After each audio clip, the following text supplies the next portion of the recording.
وَلْتَكُن مِّنكُمْ أُمَّةٌ يَدْعُونَ إِلَى الْخَيْرِ وَيَأْمُرُونَ بِالْمَعْرُوفِ وَيَنْهَوْنَ عَنِ الْمُنكَرِ وَأُولَٰئِكَ هُمُ الْمُفْلِحُونَ.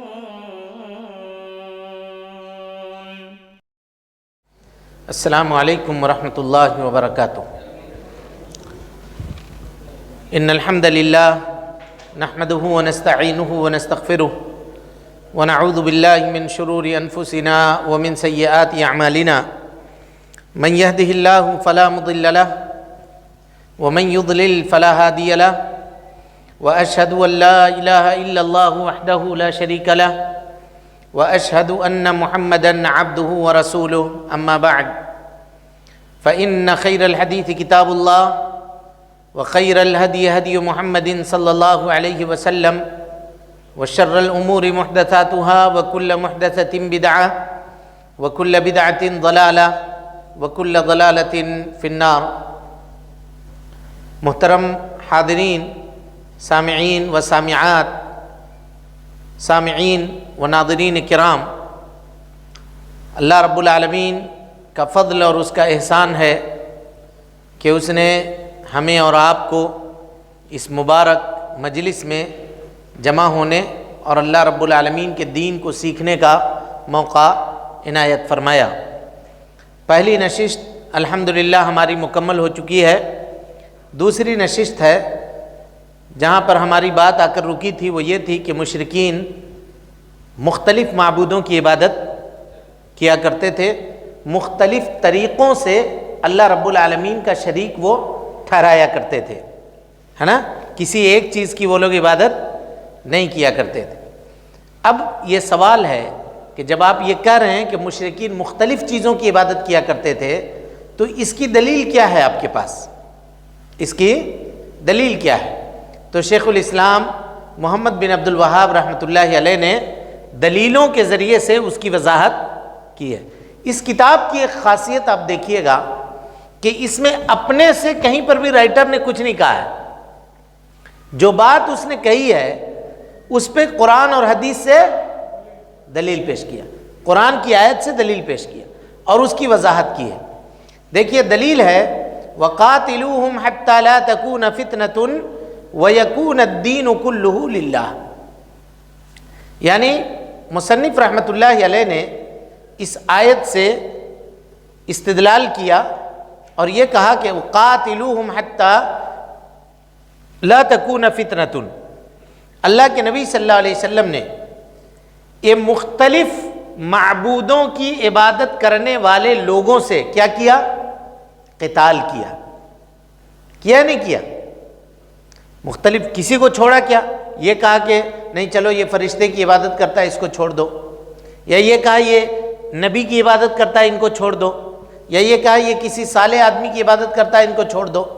اللہ کے نبی صلی اللہ علیہ وسلم نے کوئی فرق نہیں کیا، چاہے وہ پتھر کی عبادت کرتا ہو یا کسی نبی کی عبادت کرتا ہو، جیسے حضرت عیسیٰ علیہ السلام کی عبادت لوگ کرتے ہیں یا کرتے تھے، یا کسی فرشتے کی عبادت کرتا ہو جیسے جبرائیل وغیرہ کی عبادت لوگ آج بھی کرتے ہیں اور اس وقت بھی کرتے تھے.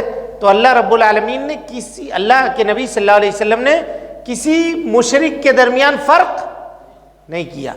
آج جو یہ لوگ فرق کرتے ہیں وہ فرق نبی صلی اللہ علیہ وسلم کے زمانے میں نہیں تھا. اور یہ آیت وَقَاتِلُوهُمْ حَتَّى لَا تَكُونَ فِتْنَةٌ وَيَكُونَ الدِّينُ كُلُّهُ لِلَّهِ. اے اللہ کے نبی صلی اللہ علیہ وسلم ان سے قتال کیجئے یہاں تک کہ شرک کا خاتمہ ہو جائے. یہ تمام عبادت کرنے والے، مختلف معبودوں کی عبادت کرنے والے مشرکوں کے اوپر شامل ہے، سب لوگ اس میں داخل ہے، کوئی بھی الگ نہیں ہے. اور اللہ کے نبی صلی اللہ علیہ وسلم نے ویسا ہی کیا، ان سے تمام مشرکوں سے اللہ کے نبی صلی اللہ علیہ وسلم نے قتال کیا.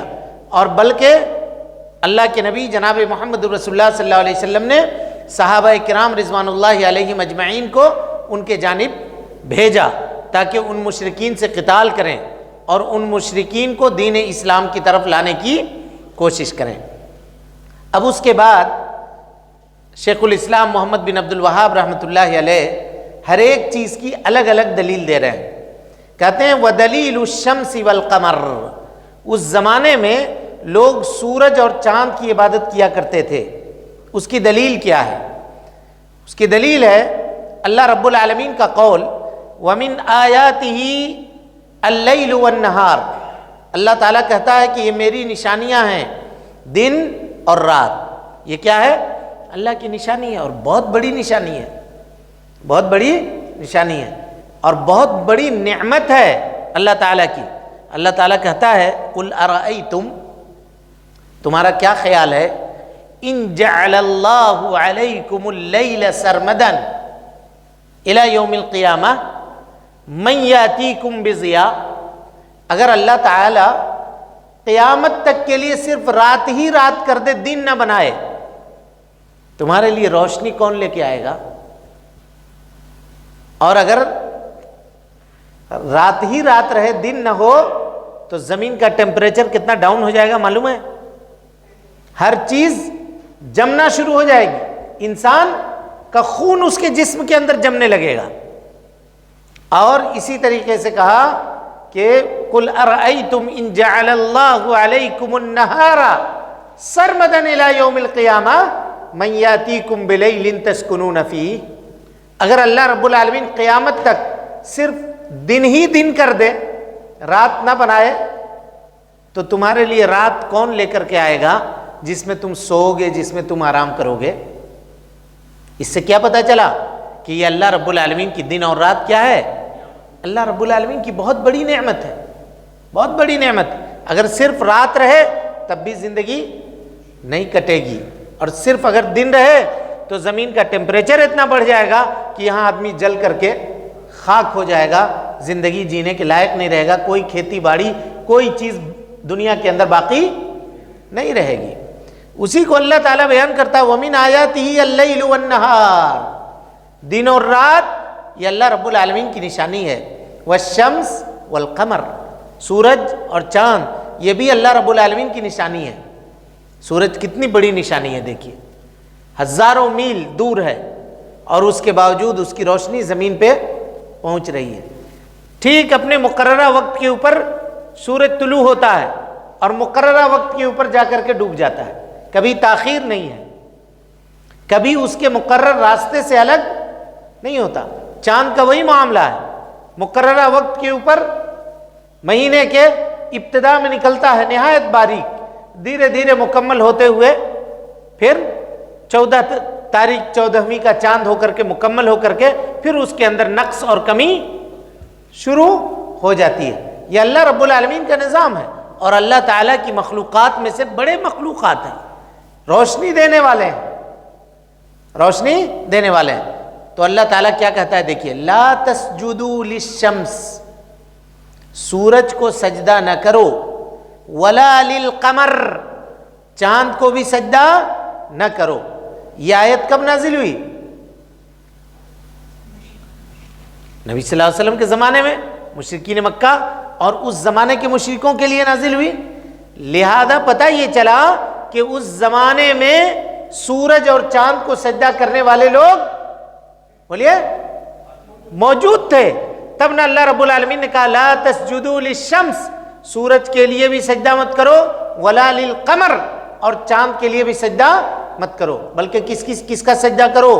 وَاسْجُدُوا لِلَّهِ الَّذِي خَلَقَهُنَّ، اس اللہ کی عبادت کرو، اس اللہ کے لیے سجدہ کرو جس نے سورج کو اور جس نے چاند کو بنایا ہے، جس نے تخلیق کی ہے سورج اور چاند کی. ان کنتم ایاہ تعبدون، اگر تم حقیقی طور پر اللہ کی عبادت کرنے والے ہو، صرف اللہ کی عبادت کرنے والے ہو، تو سورج اور چاند کی عبادت کو چھوڑو، صرف کس کی عبادت کرو؟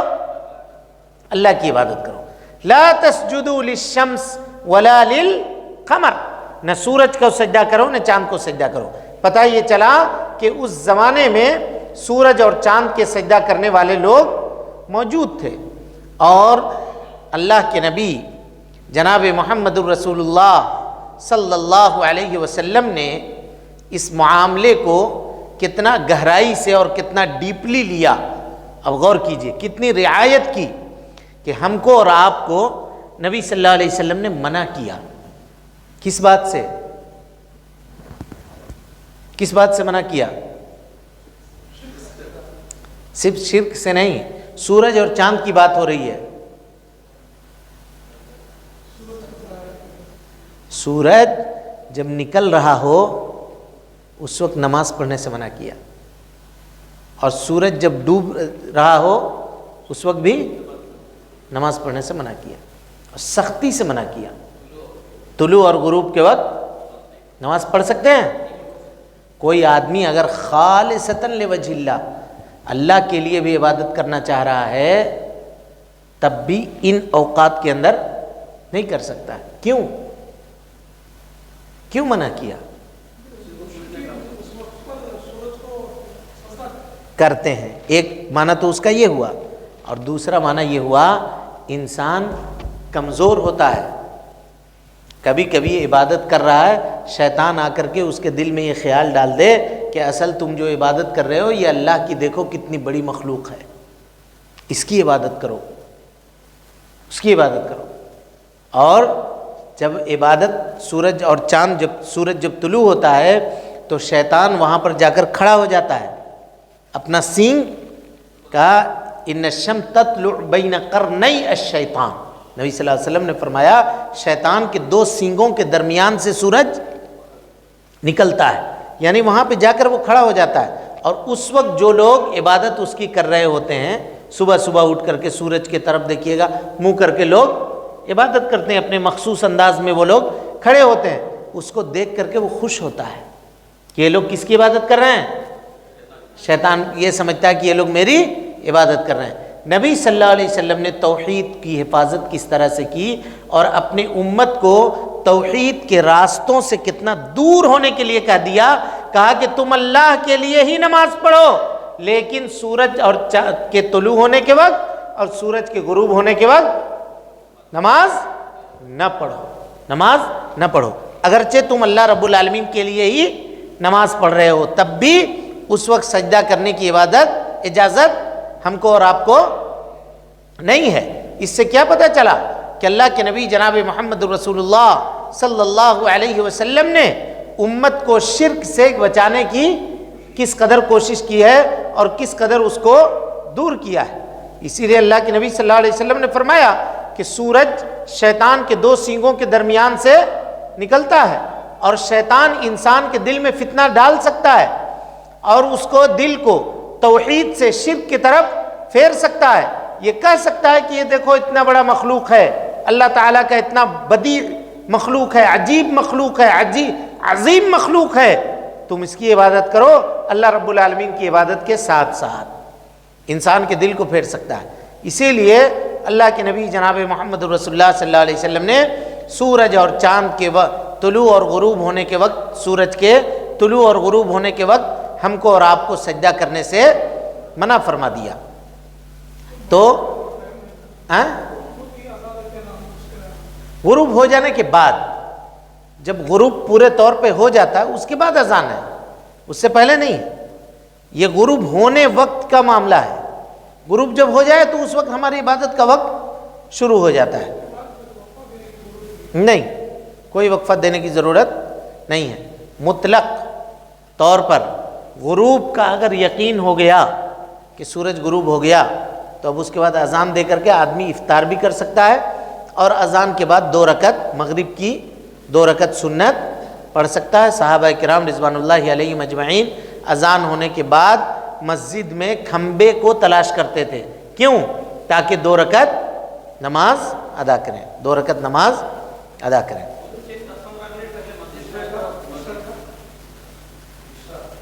اشراق تو دوسری چیز ہے نا. اشراق کے معنی سورج جب طلوع بلند ہو گیا. ہاں، جب عید کی نماز کا جو وقت ہے نا، سورج کے طلوع ہونے کے ایک نیزہ اتنا بڑا ہتھیار ہوتا ہے، ایک ہاتھ سمجھ لیجئے. اگر اتنا سورج نکلنے کی جگہ سے بلند ہو گیا، اب اس کے بعد آپ نماز پڑھ سکتے ہیں. ہاں وہی اپنے اعتبار سے ان کے ناپنے کا اعتبار ہے، لیکن 10 سے 15 منٹ کے بعد 10 سے 15 منٹ کے اندر انشاءاللہ اس کا وقت اشراق کا وقت ہو جاتا ہے۔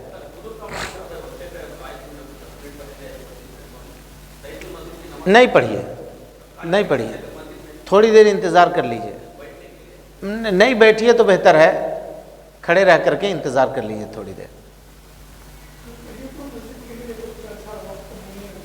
نہیں، لیکن پھر بھی طلوع اور غروب کے وقت ایک دم جس وقت سورج نکل رہا ہو اور ایک دم جس وقت سورج ڈوب رہا ہو تو تھوڑا ہی وقت ہے، 10 منٹ 5 منٹ 10 منٹ کا، اتنا انتظار کر لینے میں کوئی حرج کی بات نہیں ہے۔ اس وقت پڑھ سکتے، اس وقت پڑھ سکتے، اس کے بعد عصر کے بعد پڑھ سکتے، کوئی حرج نہیں ہے، عصر کے فوراً بعد پڑھ سکتے، عصر کے بعد کوئی نماز نہیں ہے نا، لیکن پڑھ سکتے۔ لیکن غروب ہونے کے وقت ایگزیکٹ، طلوع ہونے کے وقت ایگزیکٹ اگر آپ مسجد میں آ رہے ہیں تو تحیۃ المسجد بھی اس وقت نہیں پڑھنا ہے، انتظار کر لینا ہے۔ یہی علماء کا راجح اور صحیح قول ہے، سمجھ گئے جی۔ اللہ کے نبی صلی اللہ علیہ وسلم نے اس امت کے اوپر کس قدر خوف کھایا ہے شرک سے، دیکھیے کہ توحید کی حفاظت کے لیے مشرکوں کی مشابہت سے اللہ کے نبی صلی اللہ علیہ وسلم نے ہم کو اور آپ کو منع کر دیا کہ ہم اللہ رب العالمین کی ہی عبادت کر رہے ہیں، لیکن ظاہری طور پہ سمجھنے والا کوئی آدمی یہ سمجھ سکتا ہے کہ یہ سورج کی عبادت کر رہا ہے، یہ چاند کی عبادت کر رہا ہے، یا اللہ کے مخلوقات میں سے کسی مخلوق کی عبادت کر رہا ہے۔ اس لیے ان 2 وقتوں میں اللہ کے نبی صلی اللہ علیہ وسلم نے ہم کو نماز پڑھنے سے بھی منع کر دیا، روک دیا، سدًا للذریعہ، تاکہ شرک کا ذریعہ پورے طور پر بند ہو جائے، شرک کا ذریعہ پورے طور پر ختم ہو جائے۔ تو مصنف رحمۃ اللہ علیہ نے یہ آیت ذکر کر کے یہ بتا دیا کہ نبی صلی اللہ علیہ وسلم کے زمانے کے جو مشرکین موجود تھے وہ سورج اور چاند کو بھی سجدہ کیا کرتے تھے، ان کی بھی عبادت کرتے تھے۔ اسی طریقے سے اب دوسری دلیل ہے کہ وہ دلیل کیا ہے کہ مشرکین فرشتوں کی عبادت کیا کرتے تھے۔ مشرکین فرشتوں کی، ابھی بات آئی نا کہ مشرکین فرشتوں کی بھی عبادت کرتے تھے، اس کی دلیل کیا ہے دیکھیے، کہہ رہے اللہ رب العالمین کا قول وَلَا يَأْمُرُكُمْ أَن تَتَّخِذُوا الْمَلَائِكَةَ وَالنَّبِيِّينَ أَرْبَابًا۔ اللہ رب العالمین نے ان کو اس بات کا حکم نہیں دیا تھا کہ تم لوگ اللہ رب العالمین کے علاوہ فرشتوں کو اور نبیوں کو اپنا رب بنا لو۔ اس کا مطلب کیا ہوا؟ وہ لوگ فرشتوں کی بھی عبادت کرتے تھے اور ساتھ میں نبیوں کی بھی عبادت کرتے تھے۔ یعنی یہ آیت دلیل ہے اس بات کے اوپر کہ اس زمانے میں کچھ لوگ ایسے موجود تھے جنہوں نے فرشتوں کو اللہ رب العالمین کے علاوہ اپنا رب بنا لیا تھا، اور وہ فرشتوں کی عبادت کرتے تھے اللہ رب العالمین کی عبادت کے ساتھ، فرشتوں سے حاجت روائی کرتے تھے، فرشتوں سے مانگتے تھے، فرشتوں کے سامنے اپنی حاجت اپنی ضروریات کو پیش کیا کرتے تھے۔ یعنی اس زمانے میں کچھ لوگ موجود تھے جو فرشتوں کی عبادت کیا کرتے تھے۔ فرشتے یہ اللہ رب العالمین کے مقرب بندے ہیں، اللہ رب العالمین کے خاص بندے ہیں، اللہ رب العالمین کی کبھی نافرمانی نہیں کرتے۔ اللہ تعالیٰ نے جو حکم ان کو دے دیا ہے اس حکم کے اوپر یہ قائم رہتے ہیں، اللہ رب العالمین کی باتوں کو کبھی بھی ماننے سے انکار نہیں کرتے۔ تو کچھ لوگ کیا ہے ان فرشتوں کی بھی عبادت کرتے تھے اس زمانے میں بھی اور آج کل کے زمانے میں بھی، جیسا کہ ہم نے آپ کے سامنے وضاحت کر دی۔ تو شیخ الاسلام محمد بن عبد الوہاب رحمۃ اللہ علیہ نے اس آیت کو بیان کر کے یہاں اس چیز کو ثابت کرنے کی کوشش کی ہے کہ اس زمانے میں بھی لوگ ایسے موجود تھے جو فرشتوں کی عبادت کیا کرتے تھے۔ اسی کو اللہ رب العالمین نے ایک دوسری آیت میں بیان کیا، کہا قُلِ ادْعُوا الَّذِينَ زَعَمْتُم مِّن دُونِ اللَّهِ، اے اللہ کے نبی صلی اللہ علیہ وسلم ان سے کہیے جن کو تم اللہ رب العالمین کے علاوہ اپنا معبود بنا لیے ہو، لا يملكون مثقال ذرة في السماوات ولا في الارض، آسمان و زمین میں یہ ایک ذرہ کے بھی مالک نہیں ہے، وما لهم فيهما من شرک، اور نہ تو ان کو چلیے مالک نہیں ہے، پارٹنر ہے کم سے کم۔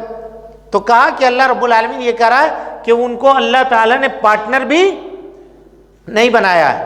وما لهم من ظہیر، چلیے پارٹنر نہیں بنایا ہے، مددگار ہوں گے. اللہ رب العالمین کا کچھ ہیلپ کیا ہوگا ان لوگوں نے. اللہ تعالیٰ کہتا ہے اللہ تعالیٰ نے ان سے کوئی ہیلپ بھی، ان سے کوئی مدد بھی نہیں لی ہے. ولا تنفع الشفاعۃ عنده، اور اللہ رب العالمین کے سامنے کسی کی سفارش کامیاب نہیں ہوگی. الا لمن اذن لہ، سوائے اس کے لیے جس کو اللہ رب العالمین اجازت دے دے. یعنی ہمارے اور آپ کے دل میں یہ خیال آ سکتا ہے کہ فرشتے اللہ رب العالمین کے بہت عظیم مخلوق ہیں، تو وہ عظیم مخلوق ہونے کے باوجود بھی ان کا حال کیا ہے دیکھیے. اس کو اللہ تعالیٰ نے آیت کریمہ میں بیان کیا کہ حتی اذا فزع عن قلوبہم قالوا ماذا قال ربکم قالوا الحق. فرشتے جو اللہ رب العالمین کے برگزیدہ اور اللہ رب العالمین کے بڑے مخلوق ہیں، اللہ تعالیٰ جب آسمان میں کسی چیز کی وحی کرتا ہے، کسی چیز کی وحی کرتا ہے، تو وحی کی جو آواز ہوتی ہے وہ آواز سن کر کے سب فرشتے کیا ہوتے ہیں؟ بے ہوش ہو جاتے ہیں.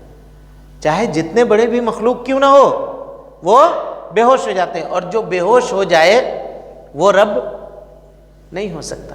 جو ڈر جائے، جو بے ہوش ہو جائے، وہ رب نہیں ہو سکتا. یہ اللہ رب العالمین بیان فرما رہا ہے کہ جب اللہ تعالیٰ وحی کے ذریعے گفتگو کرتا ہے تو فرشتے اللہ رب العالمین کے وحی کے خوف سے بے ہوش ہو کر کے آسمان پہ گر پڑتے ہیں.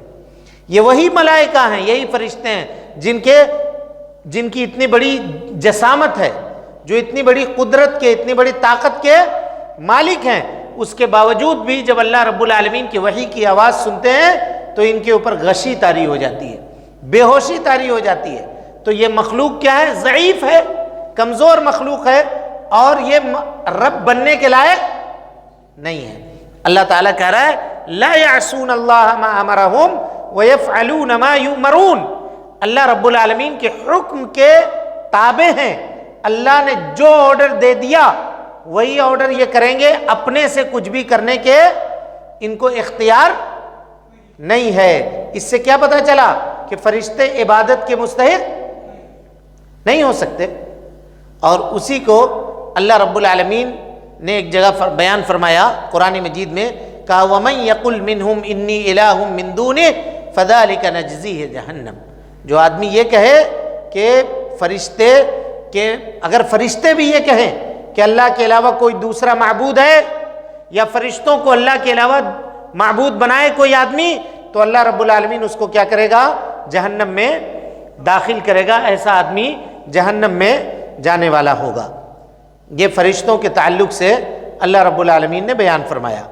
اس سے یہ پتہ چلا کہ نبی صلی اللہ علیہ وسلم کے زمانے میں کچھ لوگ ایسے بھی موجود تھے جنہوں نے اللہ رب العالمین کو چھوڑ کر کے فرشتوں کو اپنا معبود بنا لیا تھا. اب اس کے بعد آئیے، اس زمانے میں انبیاء کی اور صالحین کی عبادت کی جاتی تھی، اس کی کیا دلیل ہے؟ اس کی کیا دلیل ہے؟ تو شیخ الاسلام محمد بن عبد الوہاب رحمۃ اللہ علیہ دلیل ذکر کر رہے ہیں. کہہ رہے ہیں وَإِذْ قَالَ اللَّهُ يَا عِيسَى ابْنَ مَرْيَمَ. قیامت کے دن اللہ تعالی حضرت عیسیٰ ابن مریم علیہ السلام سے کہے گا أَأَنْتَ قُلْتَ لِلنَّاسِ اتَّخِذُونِي وَأُمِّيَ إِلَٰهَيْنِ مِن دُونِ اللَّهِ. کیا تم نے کہا تھا لوگوں سے کہ تم اللہ کے علاوہ مجھ کو اور میری ماں کو معبود بنا لینا؟ کس سے پوچھے گا؟ حضرت عیسیٰ علیہ السلام سے قیامت کے دن اللہ رب العالمین پوچھے گا. حضرت عیسیٰ علیہ السلام کیا جواب دیں گے؟ کہیں گے سبحانک، اے اللہ تو پاک ہے، تیری ذات پاک ہے. ما یکون لی ان اقول ما لیس لی بحق. میں ایسی بات ان سے کیوں کہوں گا جس کے کہنے کا حق مجھ کو نہیں ہے؟ میں کیوں کہوں گا ان سے ایسی بات؟ ان کنت قلتہ، اگر ہم نے ان سے یہ بات کہی ہے، فقد علمت، تو جانتا ہے، تعلم ما فی نفسی، اے اللہ جو میرے نفس میں ہے، میرے دل میں ہے، اس کو تو جانتا ہے. ولا اعلم ما فی نفسک، اور جو تیرے دل میں ہے اس کو ہم نہیں جانتے. انک انت علام الغیوب، اے اللہ رب العالمین تو غیب کا جاننے والا ہے. یہ کون کہے گا؟ حضرت عیسیٰ علیہ السلام. اس آیت سے یہ پتہ چلا کہ وہ مشرکین جن کے درمیان اللہ کے نبی صلی اللہ علیہ وسلم کو اللہ رب العالمین نے بھیجا تھا وہ انبیاء کی بھی عبادت کیا کرتے تھے. یہ پتہ چلا ہے نہیں پتہ چلا؟ وہ لوگ حضرت عیسیٰ علیہ السلام کی جانب توجہ کرتے تھے، دعا کرتے تھے، ان سے اپنی ضروریات مانگتے تھے، ان کی ماں کو الہ بنا کر کے، معبود بنا کر کے پوچھتے تھے، جبکہ ان کی ماں نبی نہیں تھی، وہ صالحات میں سے تھی، نیکوکار عورتوں میں، نیکوکار خاتون میں ان کا شمار ہوتا ہے. اللہ رب العالمین نے ان کو دنیا کے مختلف عورتوں سے چنا تھا. حضرت عیسیٰ علیہ السلام کے پیدائش کے لیے، حضرت عیسیٰ علیہ السلام کی روح کو ان میں ڈالنے کے لیے چنا تھا اللہ رب العالمین نے. تو مشرکین کیا کرتے تھے؟ انبیاء کی بھی عبادت کرتے تھے، صالحین کی بھی عبادت کرتے تھے. حضرت عیسیٰ علیہ السلام نبی ہوئے اور ان کی ماں کیا ہوئی؟ صالحات میں سے ہوئی. اور وہ لوگ کہتے تھے کہ ان اللہ ثالث ثلاثہ. حضرت عیسیٰ علیہ السلام اللہ رب العالمین کے حصے میں سے ایک حصہ ہیں. اسی طریقے سے حضرت مریم اللہ رب العالمین کے حصے میں سے ایک حصہ ہے، نعوذ باللہ من ذالک. وہ یہ کہتے تھے. اس کے بعد وہ لوگ صالحین کی عبادت کیا کرتے تھے. کون؟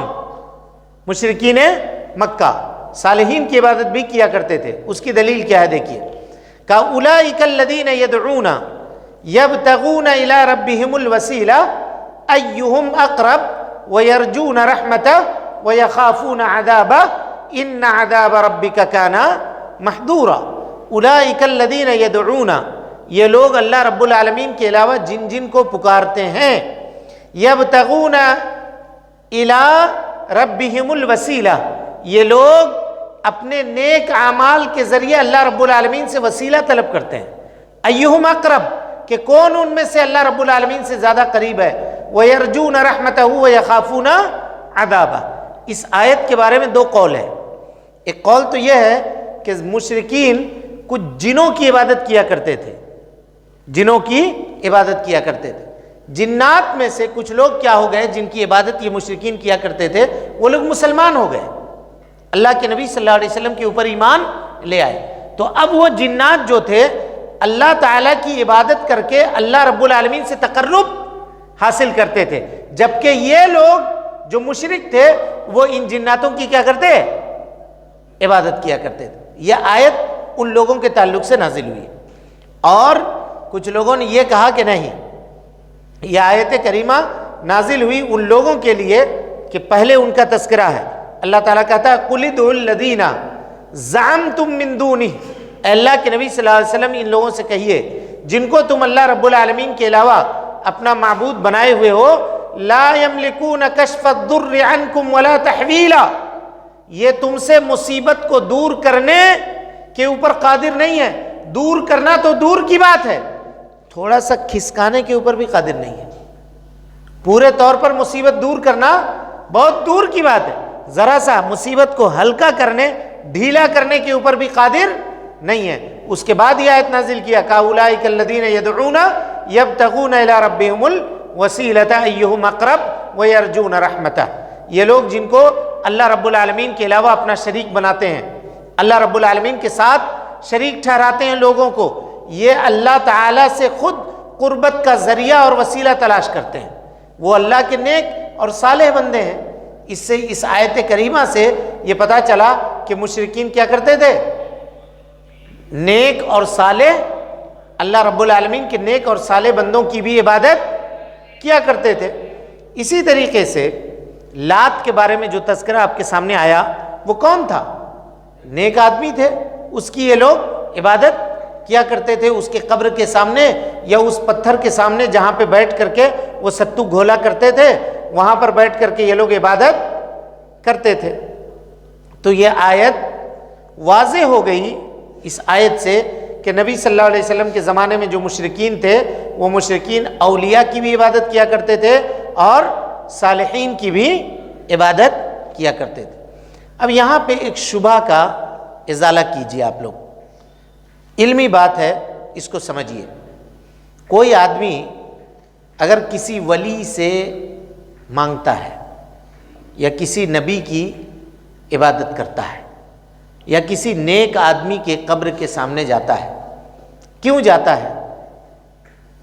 اگر اس سے پوچھئے کہ تم کیوں یہاں آتے ہو، کیوں عبادت کرتے ہو، کیوں اس کے سامنے امید رکھتے ہو، کیوں اس سے مغفرت کی امید رکھتے ہو، تو وہ کیا کہتا ہے؟ وسیلہ اور سفارش کرنے والے. یا یہ کہتا ہے کہ ہم ان سے دعا کروانے کے لیے آئے ہیں. کیا کروانے کے لیے آئے ہیں؟ دعا کروانے کے لیے آئے ہیں. یہ ہماری دعا اللہ تک لے جا کر کے پہنچا دیں گے. کیا مرنے کے بعد کوئی دعا کرنے کے اوپر قادر ہے؟ بولیے.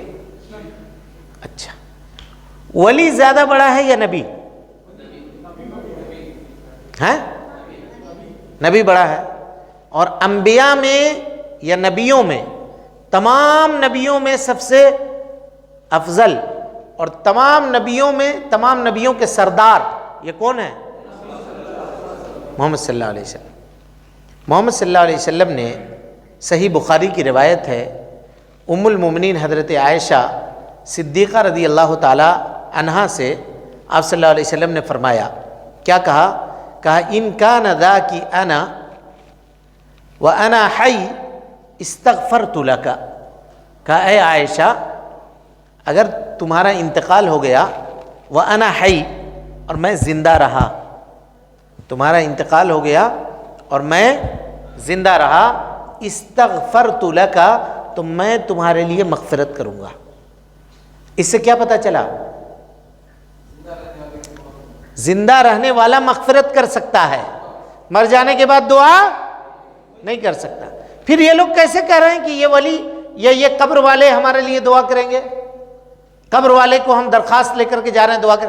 جب نبی صلی اللہ علیہ وسلم یہ کنڈیشن کر رہے ہیں کہ اگر تم مر گئے اور میں حیات سے رہا، میری زندگی باقی رہی، تو میں کیا کروں گا؟ تمہارے لیے دعا کروں گا.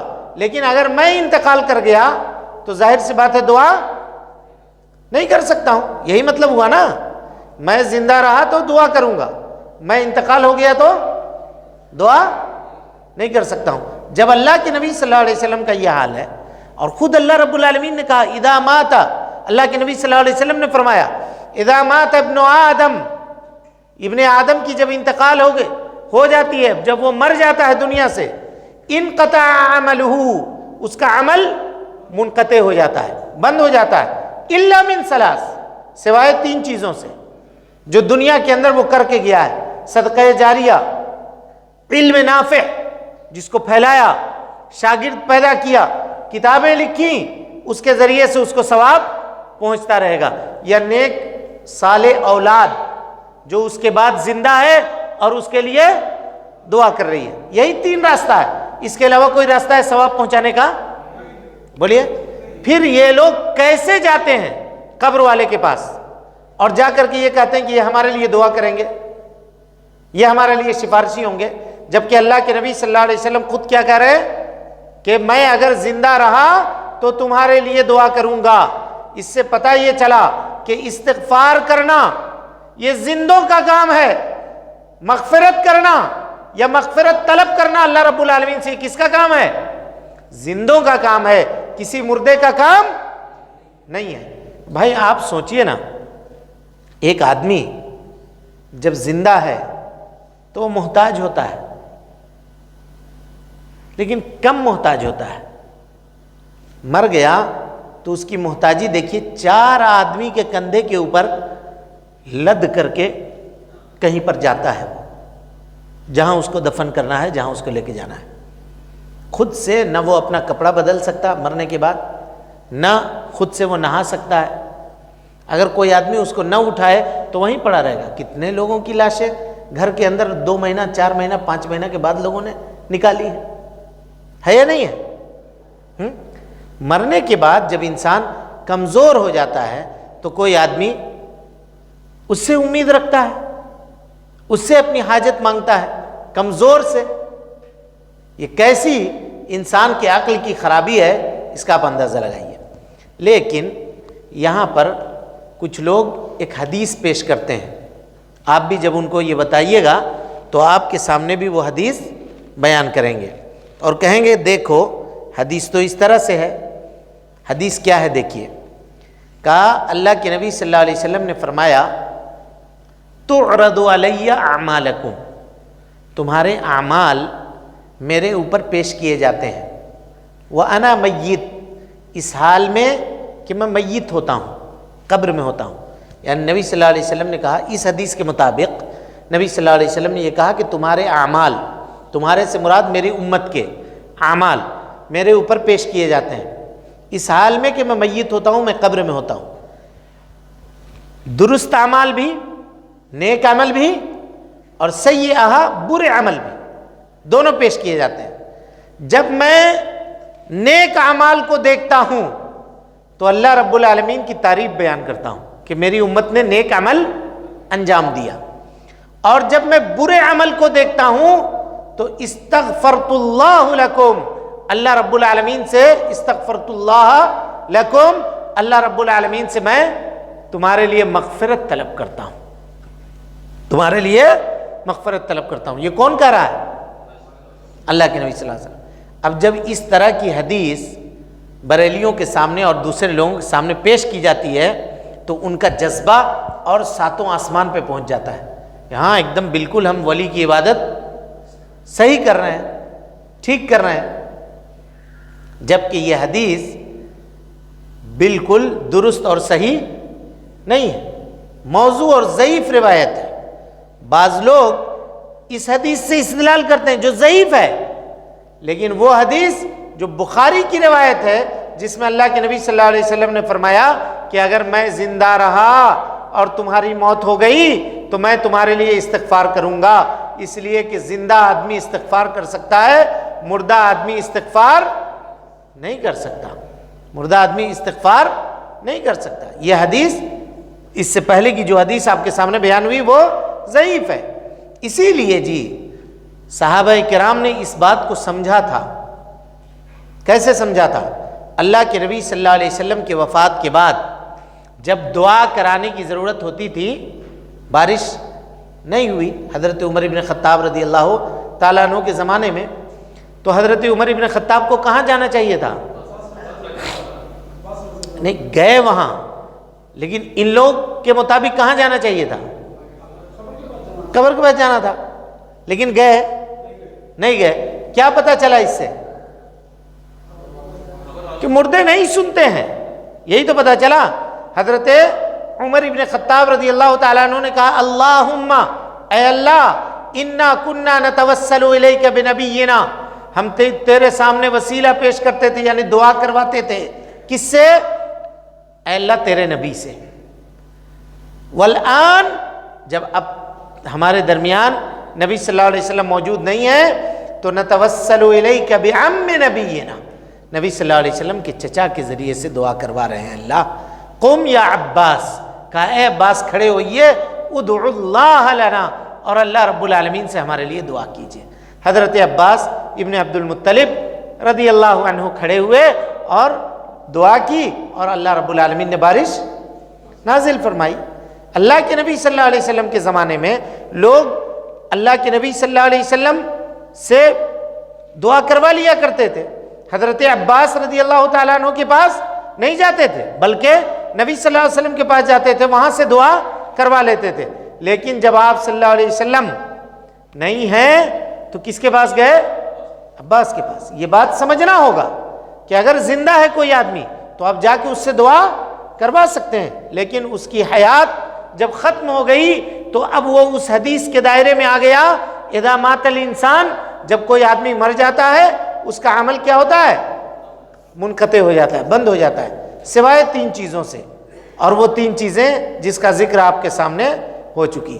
تو یہ آیت اس بات کے اوپر دلیل ہے کہ وہ لوگ کیا کرتے تھے؟ صالحین کی بھی عبادت اس زمانے میں کیا کرتے تھے۔ اب اس کے بعد آئیے ایک اور دلیل بچ گئی کہ درختوں کی عبادت کیا کرتے تھے۔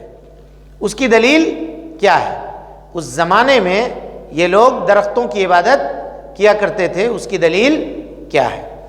اللہ رب العالمین فرماتا ہے افرأیتم اللات والعزی ومناۃ الثالثۃ الاخری، یہ مشرکین کے معبودوں کے نام ہے جی، جس کے طرف وہ لوگ جاتے تھے، لات، عزی، منات۔ لات کون ہے، عزی کون ہے، منات کون ہے، اس کو سمجھیے۔ لات ایک پتھر ہے، کچھ لوگ کہتے ہیں کہ یہ لات ایک پتھر ہے، اور کچھ لوگ کہتے ہیں کہ کسی نیک آدمی کی قبر ہے۔ بہرحال حضرت عبداللہ ابن عباس رضی اللہ تعالیٰ عنہ سے مروی اثر ہے، کہتے ہیں کہ ایک آدمی تھا جو لوگوں کے لیے ستو گھولا کرتا تھا، حاجیوں کے لیے، اور ان کو کھلایا کرتا تھا حاجیوں کو۔ جب وہ انتقال کر گیا تو لوگ اس کے قبر کی مجاور بن گئے، اور جب قبر مٹ گئی تو لوگ اس پتھر کی عبادت کرنا شروع کر دیا لات کے نام پر، اور دھیرے دھیرے دھیرے دھیرے دھیرے اس پتھر کا نام کیا پڑ گیا؟ لات پڑ گیا۔ یہ مشرکین کا معبود تھا۔ اس سے یہ پتا چلا کہ مشرکین پتھر کی بھی عبادت کیا کرتے تھے۔ آج بھی آپ مزاروں کے اوپر جا کر دیکھیے، کوئی پتھر رکھا ہوا ہے، یہ فلاں بزرگ کا پتھر رکھا ہوا ہے، یہ فلاں بزرگ کا پتھر رکھا ہوا ہے۔ یہ کہتے ہیں آپ اپنے دل کے اندر کوئی خواہش رکھیے، اگر آپ کی خواہش پوری ہونے والی ہوگی تو یہ پتھر اٹھ جائے گی، اور اگر خواہش پورے ہونے والے نہیں ہوگی تو یہ پتھر نہیں اٹھے گی۔ مختلف طریقے سے لوگ ایک دوسرے کو بیوقوف بناتے ہیں اور شرک کرواتے ہیں۔ اس کے بعد آئیے عزیٰ، یہ تو لات۔ عزیٰ کون تھا؟ عزیٰ ایک درخت تھا جی۔ کیا تھا؟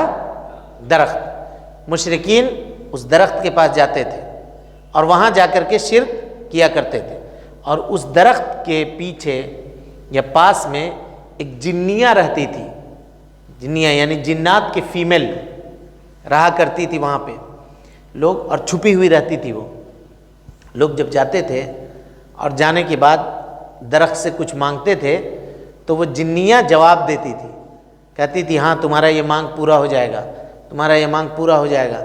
کسی کا کوئی سامان غائب ہو جاتا تھا، گم جاتا تھا، تو درخت کے پاس جا کر بولتا تھا میرا سامان غائب ہو گیا ہے، بتاؤ۔ تو وہ جنیاں وہ خبر دیتی تھی، جواب دیتی تھی، بتاتی تھی، تو یہ لوگ اور دل پختہ ہو جاتا تھا اور اس کی عبادت کی طرف یہ لوگ مائل ہو جاتے تھے۔ حضرت علی رضی اللہ تعالیٰ عنہ کو اللہ کے نبی، حضرت خالد ابن ولید رضی اللہ تعالیٰ عنہ کو اللہ کے نبی صلی اللہ علیہ وسلم نے بھیجا اور کہا کہ جاؤ اس درخت کو بھی کاٹ دینا۔ درخت کو کاٹ کر کے آئے، کہا کہ کچھ دیکھا؟ نبی صلی اللہ علیہ وسلم نے پوچھا، کہا نہیں کچھ تو نہیں دیکھا۔ کہا جاؤ پھر، کام ابھی مکمل نہیں ہوا ہے۔ تو گئے تو پیچھے دیکھا ایک جھوپڑی نما جگہ بنی ہوئی ہے، جھوپڑی کو جب توڑا تو وہاں سے بال وغیرہ کھول کر کے ایک عورت باہر نکلی، اس عورت کو قتل کیا، مارا۔ پھر اللہ کے نبی صلی اللہ علیہ وسلم نے کہا کہ یہی وہ جنیاں تھی جو لوگوں کو جواب دیا کرتی تھی۔ اس درخت کو کاٹ دیا گیا اور اس جنیاں کو بھی قتل کر دیا گیا، اس کو بھی مار دیا گیا۔ سیرت کی اور تاریخ کی کتابوں میں یہ بات درج ہے اور یہ بات آپ لوگ جانتے ہوں گے، سنتے ہوں گے۔ تو اللہ کے نبی جناب محمد رسول اللہ صلی اللہ علیہ وسلم کے زمانے میں درخت کی عبادت کرنے والے لوگ بھی موجود تھے۔ آج کل کے زمانے میں بھی لوگ درختوں کو متبرک مانتے ہیں کہ نہیں مانتے ہیں؟ درخت سے جا کے چمٹتے ہیں۔ بلکہ ہندوستان میں ایک بہت بڑا مدرسہ ہے، بہت بڑا مدرسہ ہے دوسرے لوگوں کا۔ وہاں ایک بہت بڑے شیخ الحدیث تھے، بزرگ، جن کو کہا جاتا علامہ انور شاہ کشمیری رحمۃ اللہ علیہ، دارالعلوم دیوبند میں۔ وہاں ایک انار کا درخت تھا، اس درخت کے نیچے بیٹھ کر کے وہ بخاری پڑھایا کرتے تھے۔ پہلے زمانے میں اس طرح کی بلڈنگیں وغیرہ نہیں ہوتی تھی، اساتذہ کہیں بھی بیٹھ جاتے تھے، پڑھاتے تھے، تو اس درخت کے نیچے بیٹھ کر کے بچہ لوگ کو، شاگردوں کو بخاری پڑھاتے تھے۔ جب ان کا انتقال ہو گیا اور جب ان کے مرید گئے پورے ہندوستان سے، تو اس درخت کے پتے تک کو نوچ کر کے کھا گئے۔ ایسا کر دیا کہ وہ درخت سوکھ گیا، اس کی ڈالی توڑ گئے، اس کے درخت کو نوچ کر کے کھا گئے کہ ہمارے بزرگ، ہمارے پیر صاحب اس درخت کے نیچے بیٹھا کرتے تھے۔ یہ تقرب نہیں ہے، یہ تبرک نہیں ہے، یہ درخت کی عبادت نہیں ہے، درخت کی تعظیم ہے یا نہیں ہے؟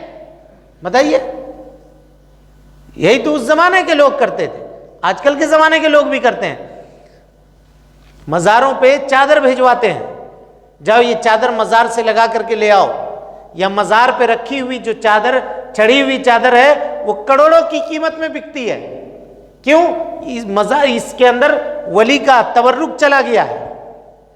سمجھ رہے ہیں؟ تو اس طرح کے جو اعمال ہیں یہ آج کل کے زمانے میں بھی پائے جاتے ہیں، اس زمانے میں بھی پائے جاتے تھے. اب اس کے دلائل اور باقی ہیں انشاءاللہ العزیز.